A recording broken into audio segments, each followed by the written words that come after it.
Hello everyone, welcome back to the Eat, Burn, Sleep podcast. Today we're going to be talking about performance and coaching. My guest is Myles Downey. He's the father of modern coaching. He's a recognized authority on performance coaching and leadership, and the author of 3 classics in that field. Effective Coaching, which has sold over 350,000 books, and Enabling Genius, that helps with a mindset for success in the 21st century. The Enabling Manager has come out last summer, and it helps you to get the best out of your team. Myles is one of the leading executive performance coaches in Europe with global experience in Europe, North and South America, Asia Pacific, the UAE. He's worked across so many prestigious organizations over the last 30 years in a wide variety of industries, in banking and financial services, in manufacturing, in oil and gas, in tech, in the public sector, and in sports. Myles has also worked with senior coaches of the England rugby team and the New Zealand elite rugby coaches. Myles, I could go on and on and on about your achievements. Thanks so much for being here with us today. It's a real pleasure. Thank you for asking me. To give people a little bit of background, we met at a dinner not long ago. True. I was lucky enough to be sat next to you. I haven't told you my first impression of you, so I'm going to do it now. Okay.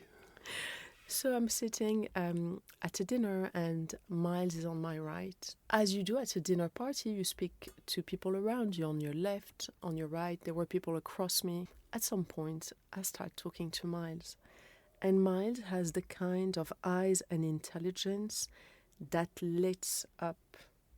The moment you started talking to me about your work and what you had done for McKinsey and their application, I could see fire in your eyes. It was quite an incredible moment. I had no idea of your achievements, of who you were. I hadn't read your books, but I immediately saw what you obviously gave to all your clients and to all the people you have helped over the years. Where did this fire come from? Oh my. I wish I knew. So I'm Irish. I was born into Holy Catholic Ireland, which has good sides to it and bad sides to it. It's a conservative country that demands, at least it did when I was growing up, it demands compliance from its people, either through the state or the church. And somewhere in there that didn't quite fit. That I was a good boy growing up, and I kind of just about passed the exams I was supposed to pass, but it just didn't fit. I'm not a natural rebel, so I was a quiet rebel. But what became important, and I didn't realize it at the time, was to find a way of expressing myself in the world, and that's fundamentally it. That's what I'm about. I'm about, and so not just about me expressing myself in the world, but it's about helping other people express themselves in the world. Because in my view, that's where joy comes from. That's where achievement comes from. That's where excitement comes from. That's where connection comes from. And so for me, everything starts there. I think that's what, when people bump into me, and if I do manage to find the switch, I think that's what they pick up on. I certainly saw it in the first minute of us talking. What brought you onto coaching people with performance, with work? As I said, I was a good enough boy, and I, relatively wealthy family, and studied architecture because that's what was expected of me. But I was also a fairly good tennis player. We had no coaching in Ireland, and not much structure around it. But I was capable of hitting balls in practice with people in the top 100 in the world. Not capable of competing, but being a sparring partner. And I read a book just as I'd taken a job in an architect's office in Dublin, which was called The Inner Game of Tennis. And it was a complete revelation because it spoke absolutely to what was important to me at a time when I didn't know that it was important to me. And within 6 months of reading the book, I'd found some people in London. The author of that book was a guy called Tim Galway, The Inner Game of Tennis. And Tim had trained these guys, so I went and I trained with them. And it was fascinating because the essence of There are a number of things that are important to the inner game, but one of them that was particularly important was finding out that learning was independent of teaching.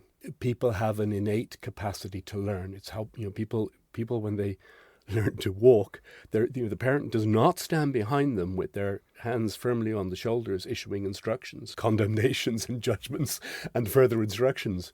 That's not how it happens. And yet somewhere along the way we start teaching people, and that's when we completely mess them up. Not completely, because obviously teaching has a place, but we forget that there is this innate capacity to learn. And when you start investing in that in yourself and in other people, what happens is they start taking responsibility for their own learning. Learning becomes fun, and it translates into performance much, much, much, much more quickly. That was the opening moment reading that book, The Inner Game of Tennis. And subsequently, I've kind of made that material my own. Learning is, what did you say? Learning is independent from teaching. They're separate. This is a concept I never thought about before, but it's so true. Yeah, well, where I grew up, if you didn't learn something, the teacher merely increased the volume, because that was the assumption, was that you hadn't heard. Not that they weren't a great teacher or anything, but if you attend to people, listen to people, help them explore, help them experiment, they learn. And also, when you're being taught, it doesn't empower you. Yes. Because it is not yours. Yes. By saying this, you have resolved a mystery for me.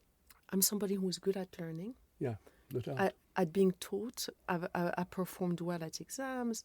I have 2 postgraduate degrees, 2 masters in finance. Yeah.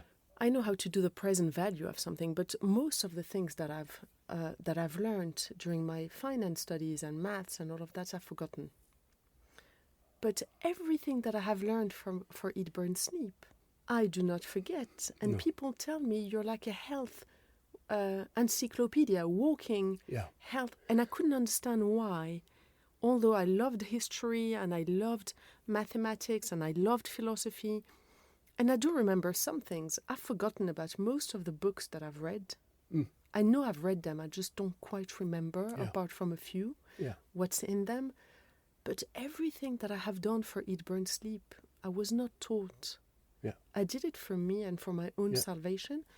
And it's as if it was written in stone in my head. I will not forget it. Yeah. Wow. And that's because I wasn't taught. I went out of my way and empowered myself with the knowledge. Yeah.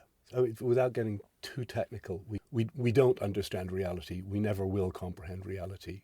What we do instead is we create a map of reality. And that map is populated with kind of the important milestones, things that stand out, features in the landscape, are constructs. They're things that we have created that explain the world well enough that we can operate on the basis of those constructs. So my sense of self, my identity, is a construct. The notion of success is a construct. Relationships, how they're important, is a construct, and that's where the liberation is. Because if it's a construct that you've made up, you can change it. Yes. And that's where your power is. So when you coach CEOs, and you've mentioned to me a few of your clients, and those are people most our listeners would know. Yeah. Is there something in common between them that you managed to unlock? You saw something in me as you started this conversation. You said that one of the problems is that I go into some businesses, particularly older established businesses with a certain kind of male at the helm, and they see me and they don't want to ever see me again because I'm just too terrifying. That if we let Myles's energy loose in this company, this organization, all hell will break loose. Because I remember being in a conversation with a number of CEOs, and they were talking about creativity and the need for it in their organizations. And before they had completed their first breath, they started talking about risk management. So it's like we want to release our people. No, we don't. We want to empower people. No, we don't. So so I don't get to see as many people as I'd quite like to, who are really willing to work with me. Those that I do get to work with usually are not on the sociopathic end of the scale. They're more empathetic. They genuinely understand that the business is about people, and that isn't just something that they say at the annual conference, that people are our most important asset. They genuinely understand that. And they have a kind of, I'm going to use the word resilience, but it isn't the word that I want to use, because resilience to me sounds too brittle. They have an enduring suppleness that allows them to maintain a focus over quite a period of time and bring people on board with that. But there's an extraordinary thing. I given the background in tennis, I sometimes take people onto the tennis court so that they can see a different way of operating, a way that involves them trusting themselves, which of course we've been taught not to do.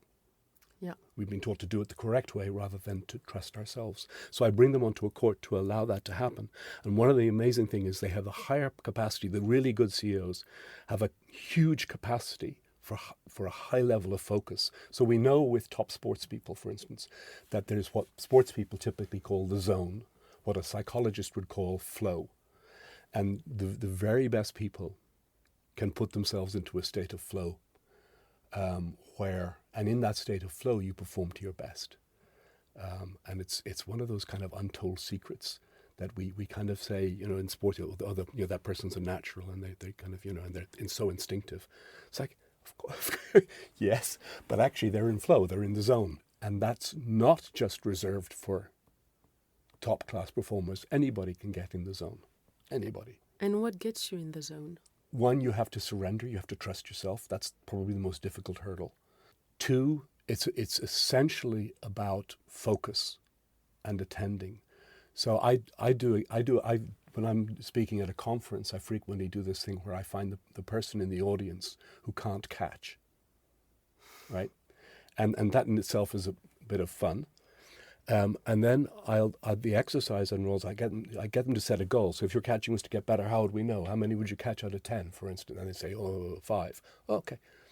And so I throw them a tennis ball, and I say, we're going to forget about catching, but I'm going to throw you this tennis ball. And what I want you to do is tell me anything you notice about the tennis ball. And they don't get the question at first. So I have to say it at least 3 times. And they say, you mean anything I notice? Yeah, anything you notice. There's no right answer. See, that whole thing about compliance is forcing its way in again. So once they understand, and they say, well, and I throw the ball, and they look at it in the air, and it comes towards them, and they fail to catch it. They say, well, it's yellow. Okay, great, thank you. Then throw you another one and tell me what you notice about this one. And after 4 or 5 balls, they really start noticing. And they'll have said 3 or 4 things like, it's spinning, there's some writing on it, it's high or it's low, it's fast, whatever they say. And I say, you said these 3 or 4 things, and I summarize this. On the next one I throw you, tell me which one stands out the most. So I throw the ball. And they say, it's spinning. Spinning stands out the most. And what they don't realize is, they've caught it. Because they've looked at it. Because they've looked at it, and because actually also all their distractions, all the interference, all the worry, all the doubt has gone. There's just them. We talk about mindfulness. Nobody really knows what it means. I know what it means. That's what it means. It means when you're fully there, fully present. And the magic about being fully there and fully present is you somehow have access to all your resources. Your capacity to learn, for one. So the person immediately starts learning to catch.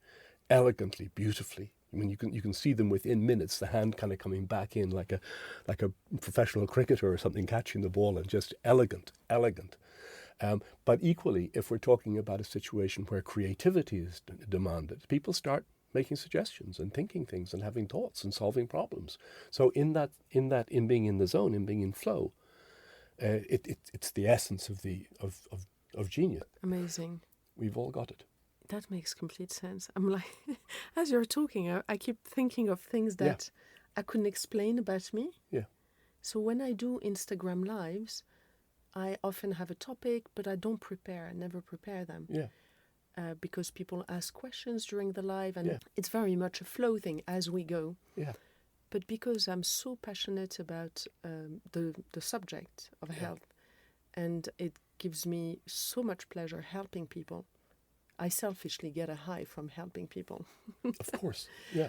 I think I get in that zone, and people ask me, they're like, oh my God, how are you so eloquent? How do you know so much about so much? And I notice that knowledge that has been buried, that I haven't tapped into for 6 months, 1 year, 2 years, comes back to the surface during those lives when I haven't prepared. Yeah. And had I tried to prepare it Yeah. and write down that knowledge, it probably wouldn't have come to me. Yeah. But it comes during those lives. Yeah. And I could only explain it by the fact that I thought, I have a wonderful community online. They give me positive energy. I'm able to solve issues and things just dots connect at the right time. Yeah. Amazing. It's called being in flow. And I'm a complete flow junkie. So everything I do, pretty much, I do because it gets me into flow. So I started learning to fly sailplanes, gliders some years back. I stopped subsequently because it takes up too much time. The reason for doing it fundamentally was, one, my father flew Spitfires and Hurricanes during the Second World War, and that was something that he continued to do flying afterwards. So it was one of the places that he and I related. But it was so that was the reason. But the other was, it was about being in flow. I mean, it's like, because when you're flying a glider, you have there's no engine, right? So you've got to be it's like you almost feel the wind before it hits the aircraft. I mean, it's like before it makes a move in the physical aircraft, you feel it. I mean, it's almost like the soft underside of my arms just being in touch with that sensation, and you respond without thought. It's the most incredible thing. So, but it's about being in flow. I play tennis competitively. It's about being in flow. I coach. It's about being in flow. Is this why people get hooked to activities where Yes. they can only do that? Yes. For example, jumping off an airplane in a parachute or doing things like this. It's not necessarily the adrenaline, is it? Because you... Okay. Yeah, it's great. And there is a version of flow that says it's about adrenaline and all the other chemicals that get released, and I don't think that's right.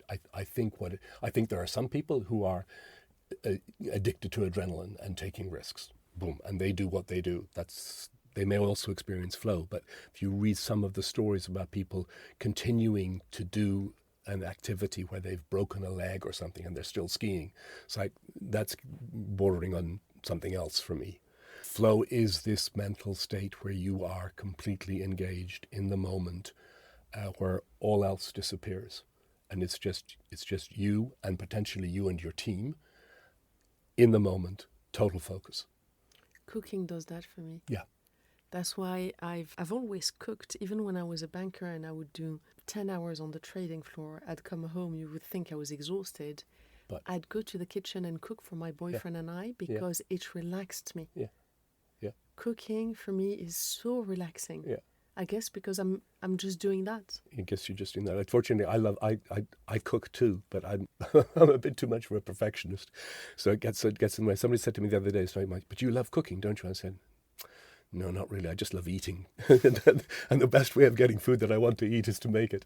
But yes, if I prepare correctly, if I have all the ingredients and understand the recipe that I'm trying to follow, if all of those things fade into the background, then I'm in the zone when I cook. Yes, interesting. Like that, yeah. So you wrote this book, Enabling Genius. Yes. How did you decide to write that book? So the nature of coaching is such that it goes back into what we've said earlier, that learning and all those other skills, creativity, problem solving, are innate in a person. So my primary job as a coach is not to be clever and smart and fix people or heal people or put them back together in a different way or solve their problems for them. My skill is to listen and ask questions in such a way that the person does it for themselves. And that actually has a technical name, which is a very silly name. It's called non-directive coaching.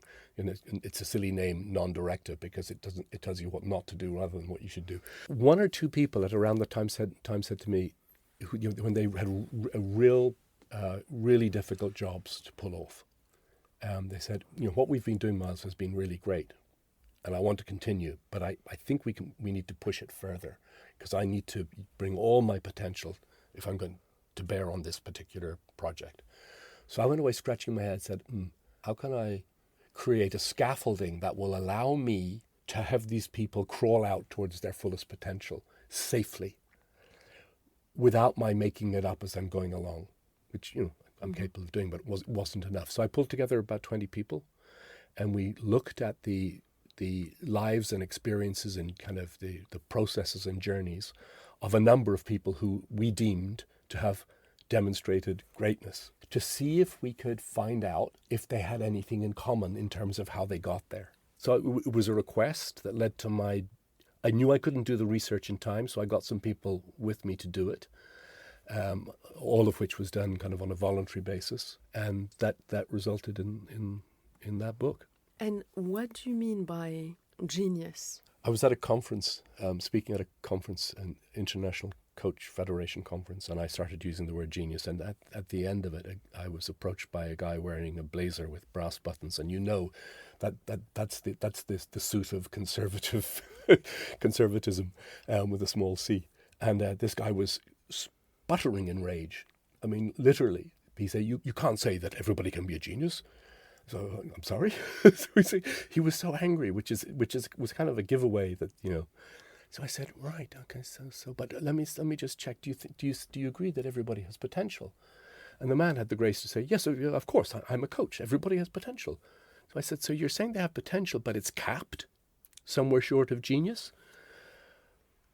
And he just looked at me and said, oh, I really have to think about this, don't I? And I said, thank you.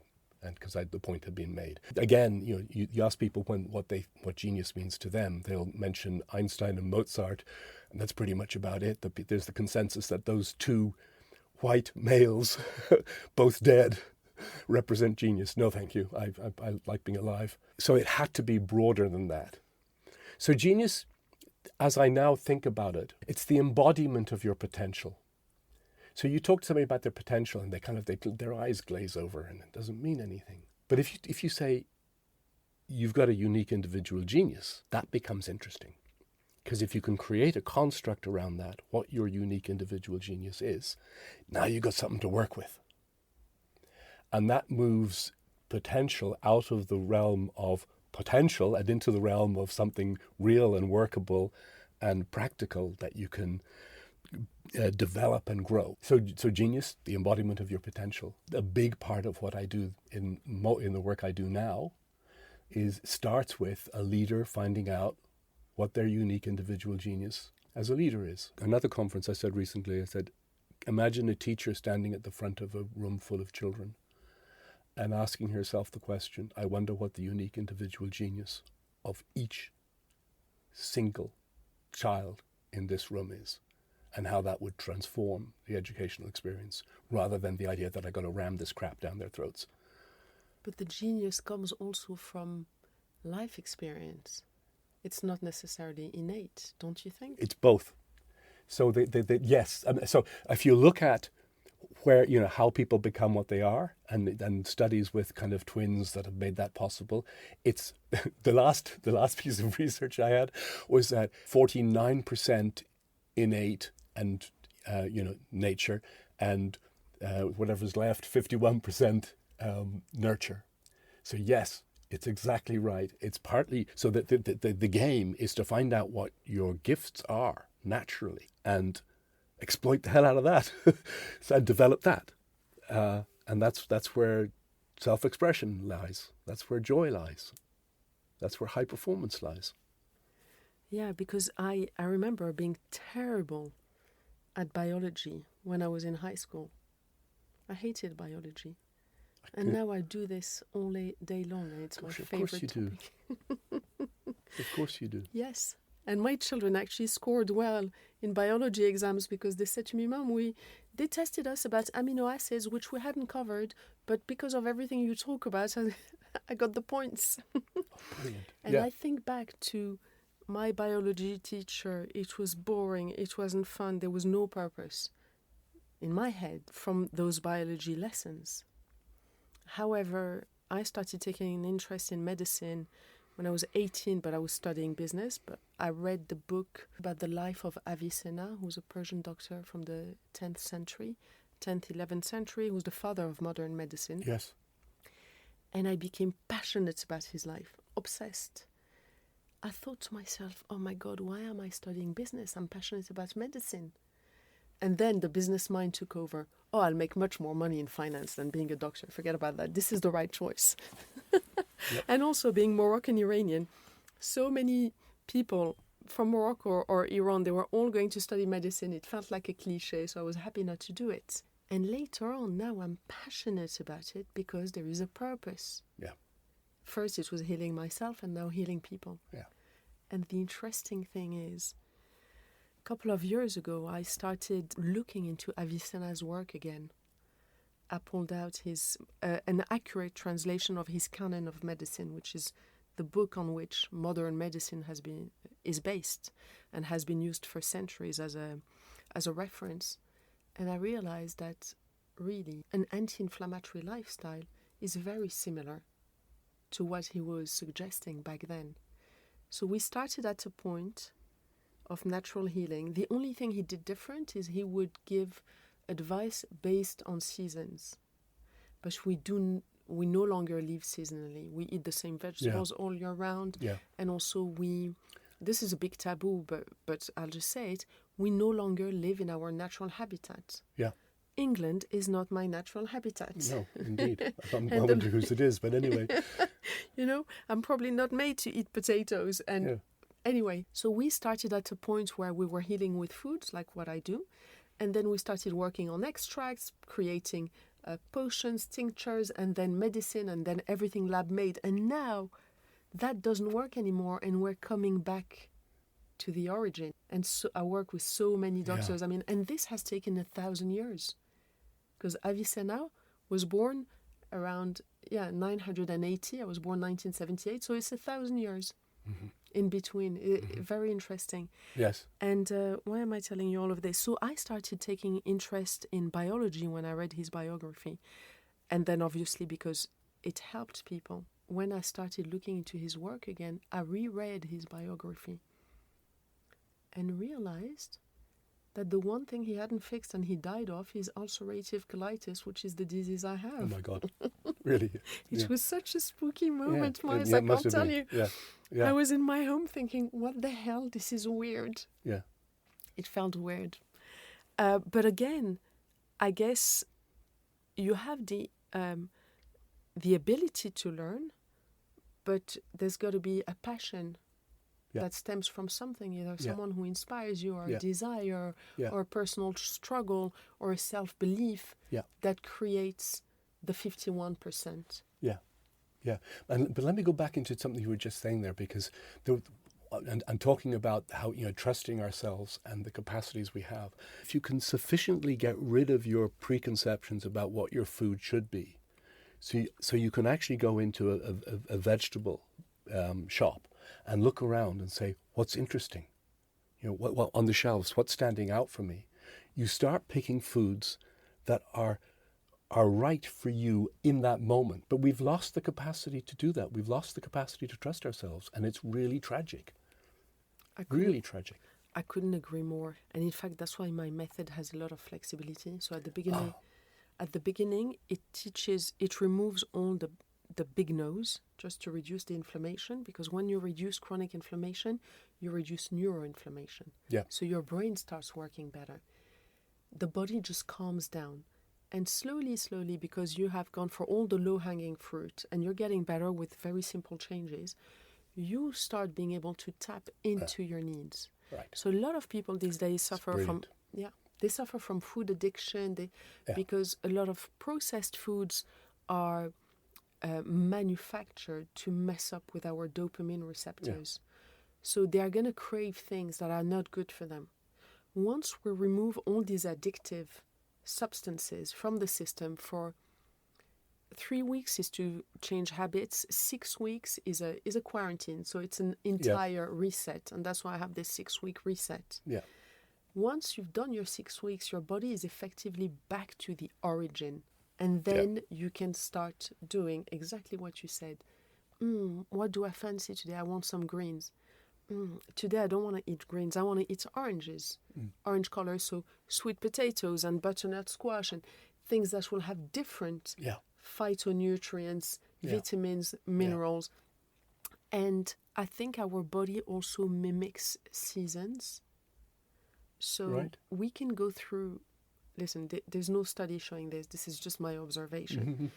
I've noticed that people go through phases. They'll have a phase of eating a lot of something, then they get sick of it. They have another phase of eating something else. And there are different reasons for that. The first is they probably have gotten all the nutrients they need from those foods, so the body switches to something else, which is similar to seasonality. Okay. So when apples were in season, oranges were in season, we were getting different nutrients, different vitamins, different... Of course. Yes. Yeah. And so we switched to something else. Yeah. So when people tell me, oh my God, I'm going through a phase of eating so much of this, I say to them, just let your body do it. Yeah. If it's a healthy Keep food. noticing. Keep noticing. Yes. Yeah. And at some point, your body will not want it anymore for a while. That's fine. Yeah. Yeah. I'm going to come back to a sensitive point you have covered earlier. It's time for a little break. Hey everyone, I hope you're enjoying today's podcast.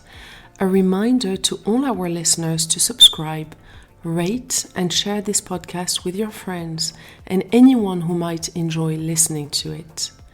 We also have a discount code for all our podcast listeners, which I will be sharing at the end. Keep listening, and I hope you enjoy the rest of this episode.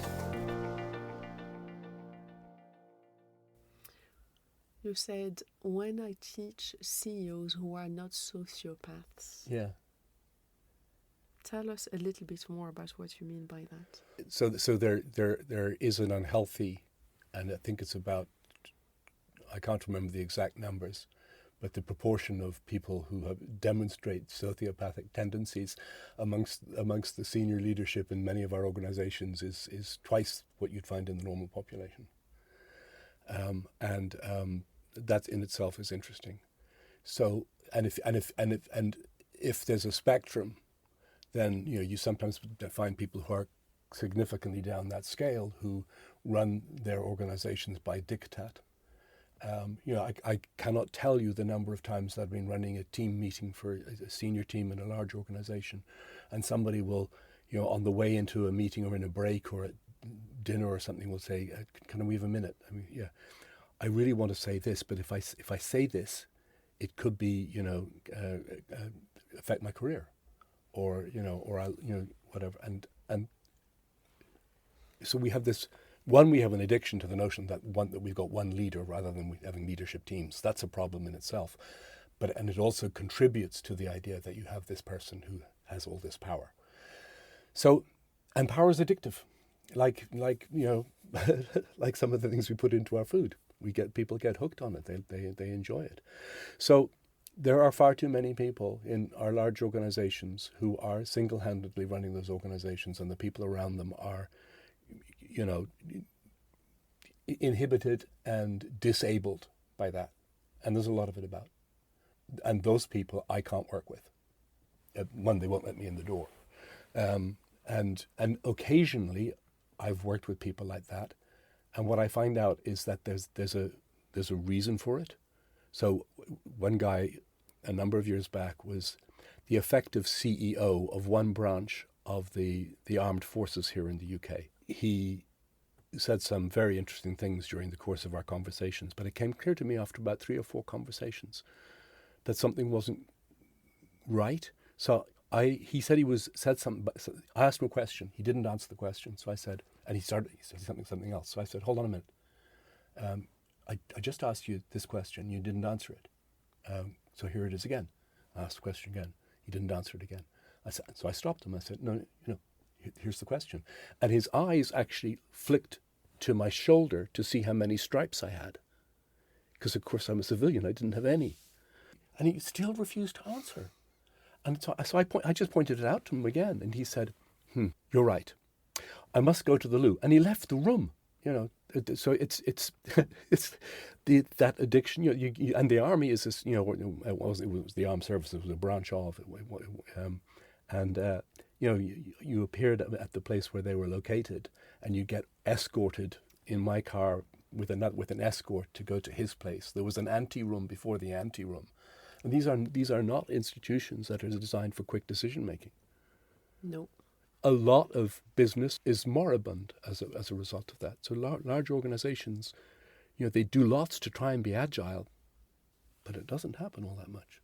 Most culture change programs don't work. We know that. You're effectively saying that people with sociopathic tendencies, on the one hand, make good CEOs, and I'm guessing because of the lack of emotion and probably being able to, make difficult decisions easily.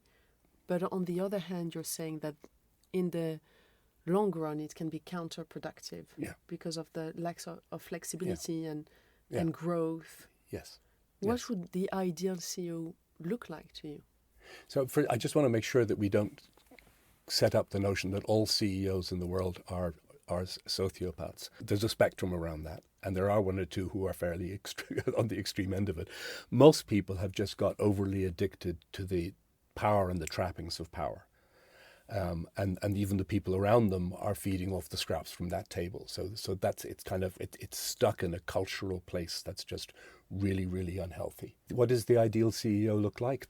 I think it depends partially on what the size and the nature of the organization. You can get people who are. This is going to be an oversimplification. For somebody to be effective in managing others, there are kind of three components to that. There's to lead, to manage, and to coach. What you find is that you sometimes get people who end up in the top position who are really good in the manage piece. They control shit. Then you find other people who are more inspiring, and so that they do the lead piece. You find fewer people at that level who do the coach bit. But what you want is somebody who's got probably much stronger in the leadership, the inspire, but they have to have the capacity to manage to a certain degree, so that people are held to account and do what they said they'd do. And you've got to have a fair dollop of that coaching capacity, which is where the empathy is, which is where the ability to let somebody run with something and do it in their own way sits. Because you can't control people if you want to get the best from them. They'll end up as being, I don't know. I write. My editor is very careful. We make an agreement about what I'm going to write, the shape of the book, the number of words, the topic. He doesn't then stand behind me and correct everything I'm writing. That's not what he allows Myles to go and write. He has difficulty doing anything else, but in my case. But so you've got to let that person get on with it. So you set the parameters and the agreements and the expectations, and you let that person get on with it. Manage, set the expectations, hold people to account. Lead, inspire, create pictures of the future, that good stuff. And then coach, which is about empathy, understanding, helping people find their own way forward and letting them go and doing it. And you can do that safely because you know that in a few weeks' time you'll have a managed conversation, so you can pull them back. And that gives them ownership of the project and the work. Yeah, absolutely. Yeah. Absolutely. I've always had quite an entrepreneurial mentality. So when I was working for Barclays Capital, I didn't have a boss just above me. There was only the big boss. There was a gap in the management. So I went to see him and I said to him, please, I was quite forward. I said, I can't deal with politics. I can't deal with emails back and forth. Just give me a budget and trust me to make it. And I didn't say to him, I'm going to make double, but I was thinking that. I was like, just let me do it. And I performed much better when I was left to do my own thing. And he agreed. He let you do that. Yeah, he agreed. Oh, fantastic. He was brilliant. Yeah. He was brilliant. I Yeah. actually ended up producing 3 times what he had set. Yes. And the following year, he doubled that. And I still made 3 twice. times. Okay. Not that much. But that's twice. still incredible. Yeah. Because I was left to do my own thing. Yeah. And then they brought in a terrible manager. Yeah. Who made my everyday life a nightmare by micromanaging when he was unable to actually produce and make money for the bank. Yeah. So I got upset. Yeah. Yeah. And I went to see the guy above saying, listen, this person, with all due respect, is not a producer. Let me get on with my job. Ask him to stop, being, just go and do his work instead of watching mine every minute. Yeah. Trust me with the end result. Yes. And that was not done. And in the end, I got an offer from another bank, and that's why I left. You went. Of course you did. Large organizations put those people in place because they feel that that's going to manage out risk and make things safer. And it maybe makes things safer, I don't know. but it certainly makes them less productive. And you saying being an entrepreneur, part of the answer to your question about what makes a great CEO is that entrepreneurial piece has to be there. That if you look at, that kind of entrepreneurialism that comes out of California, and the IT and all the Silicon Valley, that's the guys and girls who are successful. There's a kind of growing body of evidence that they're probably somebody in their, they're probably male, they're probably 45 plus or minus, they're probably on their third startup, and what that tells you is they have. You're back to your point earlier about the experience and the nurture piece. They've learned the lessons. So what's emerging from that is a sense of we kind of are beginning to know how to lead, manage, coach in an entrepreneurial fashion much more successfully. And those are the lessons that we need to bring into our larger corporations so that people are allowed to get on with it and not be obstructed like you were and frustrated. Yeah, and at the end of the day, we're dealing with human beings, not machines. Yeah. So it's about how you can bring the best out of each individual, which, takes time of observing, looking. Because each person is a bit different. Some people want entrepreneurship. Others sometimes need a bit more direction. Yeah, precisely. So it's having the sensitivity to think of each person as an individual and responding to that. So I have one last question. Right. How do you know that you have the genius in you? And I'm going to explain why I'm asking this.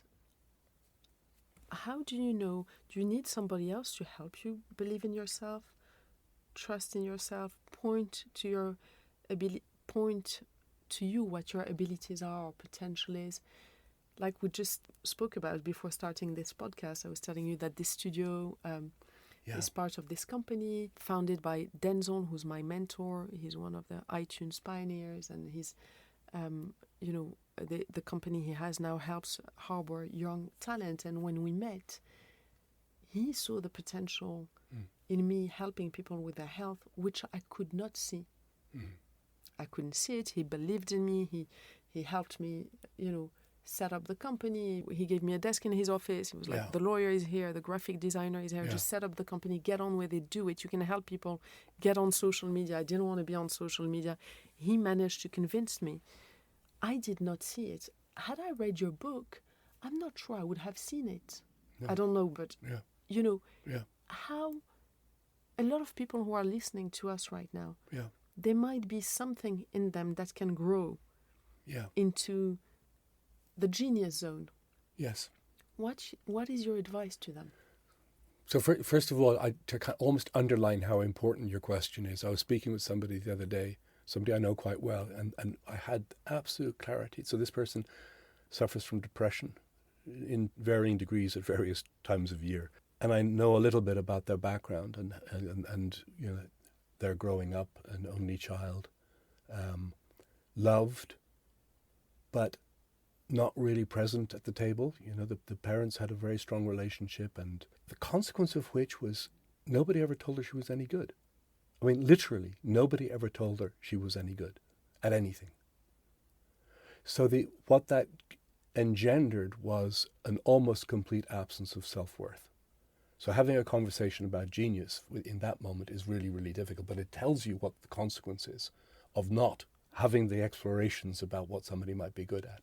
One of the most important things I know about helping people make progress is not to talk about change and not to talk about, kind of taking a big risk and diverting from the path that you're on and moving over here. No. Run experiments. So the notion of experiment in the scientific notion is that you create a hypothesis about something, and then you go and you test the hypothesis. So work out a few things that you might be good at, that really rock your boat, that you have a sense of purpose from. So you can make a kind of a short list of 2 or 3 things. This might be it for me, and it doesn't have to be something like changing the world. It can be, flower arranging. And I guess you could change the world with flower arranging. I just haven't worked out how yet. Whatever it is, and run some experiments. Go to a really good flower arranging class or whatever it is and check out, is this for me? Ask yourself, what are the gifts that you've been born? What are you good at? What do people come to you for? You think of all the people who've made requests of you. What are they coming to you for? What do they get from you? Because that could be really hugely insightful. So work out a number of things that might be your genius, and then run an experiment. Right? I worked out when on the tennis court. I got a call from somebody who said, so and so has told me I really need to speak to you. I said, oh, okay, great. So why? Because you understand something about the mental side of tennis, and I'm a tennis coach. Oh, great. Where do you teach? Turns out he was in a tennis center 20 minutes away from my house. So we went and had a tennis lesson. And one of the early things he said to me, he said, what's your signature? He said. What do you mean, what's my signature? So you got to remember I'm 64. So he chose some tennis players who are names that were very familiar to me. He said, are you Stefan Edberg? Are you McEnroe? Are you, a Becker? Who are you? What's your signature? What's my identity? Now I was beginning to get somewhere. So I have an identity that about who I am, at a macro level, at a meta level of understanding of that, but at a kind of a major level, and then a minor level within what I do on the tennis court. I've got another sense of what my genius is. See, because I'm a competitive tennis player and a coach. If I show up to play a match as the coach, I've already lost, because my job is to make them look good. Alternatively, if I'm trying to give a tennis lesson and my competitor shows up, you can finish that one for yourself. So it's really important for me to understand who shows up on the tennis court. And I got to it. I got to a really clear definition of what that is. But it required me to experiment. So what one of my gifts on the tennis court? Well, I hit the ball kind of hard. Okay, I'm left-handed. That's kind of unique. We're only 10% of the population or something. So people aren't used to having the ball come in cross-court into their backhand. So I came to this notion of my genius, which was big Zen cat. Big is I hit the ball hard with quite a lot of topspin. Zen, and the experiment in Zen was interesting because it was a separate experiment. I was trying to notice what's the mental state. Because Zen was kind of interesting and kind of almost poetic. But then I realized one day I was on a court and I was giggling inside. I was playing so well. Because this isn't vain, it was vanity. Or it was actually just the joy of expressing myself. And I said, I'm not showing that in my face. I've got this unmoving face. That's absurd. I should be giggling. So I started giggling, which was very upsetting for the opponent. But it's right. So understanding that. And then cat is, I know that I'm not going to play endless rallies with people. That's boring. I have to finish the point in about 3 hits. All my strategies now come from that. So look at what your gifts are. Look at how they might match up with different kinds of activities. Run some experiments. See what gives you joy. Thank you so much for this. So much wisdom. And you've just said it allowed you to express yourself, which is what you wanted to do as a little boy. So congratulations, you have reached your goal. Thank you. It's true, actually. What you just said about what do people come to you for? Yes. So after I healed myself, I went back to finance. I set up a company with a former colleague of mine, but my close friends knew that I had, digestive issues, and I got better. So they would send me people. Right. With bloating, IBS, things like that, or slightly more severe digestive issues. What I did was, of course, help, but because I was busy and super matter of fact, I would say to the person, I'm going to help you for free on one condition. You do exactly as I'm telling you. Boom. Because I didn't want to waste time with people I couldn't help. I was like, there's got to be a barrier to entry.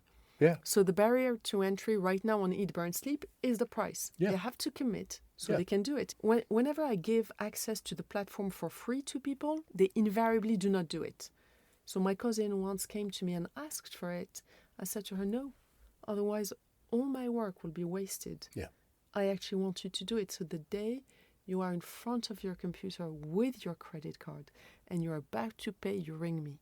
Were you about to do that? She said to me, no. I said, so you're not ready to commit, are you? Very good. So the barrier to entry was the commitment that everything I say, they do. And I helped a couple of people. One of the persons I've helped was a man who had the worst IBS. Exhausted, bloated, water retention, swollen face, swollen everything. belly, everything hurt, his tummy. So I wrote a plan for him. I went to his house. I met his wife. They luckily had someone to help cook. So I met the person. I said, you're going to do this, that. The wife was very supportive. She was desperate for her husband to be back and better. I'm sure, yeah. And so I left this paper that I had printed, this, few pages. And around 6 weeks later, he rings me and says to me, Yalda, I can't thank you enough. Can I please take you out to lunch at Harry's Bar in London, which is a treat. I said, thank you. I said, of course, with pleasure. When I saw him, he looked lean, but a healthy lean. All the swollenness had gone. His eyes were bright. His skin was glowing. This was a man with health in him. Forget about the lunch. That gave me so much joy. Yes, of course it did. Yeah. And at that moment, I was thinking, I can sit with family offices and talk about how to make rich people richer. I can do it. And adding 1%, 2%, 3% to their returns. But it doesn't give me the joy this gives me. So it went somewhere in my brain. I guess without having met you and heard the amazing wisdom you've given to us, now it was a case of what do people come to you for? Test it and see how you feel. That was exactly that. Thank you so much for joining us today. That was so insightful. I very much enjoyed our conversation. As did I. Thank you. I hope our listeners enjoy as well. I'm going to be linking all your books on my website. So they will be on eatburnsleep.com in the Yalda Loves section. So you can go and buy Myles' books. Myles is not a social media person, so there's not much on social media. If you want to... You'll find me on LinkedIn. On LinkedIn. Okay, so I will add the LinkedIn page and your website, my website, and your books will be linked there. Fabulous. Thank you so much, Myles, for today. A great pleasure. A joy. Thank you. Yeah.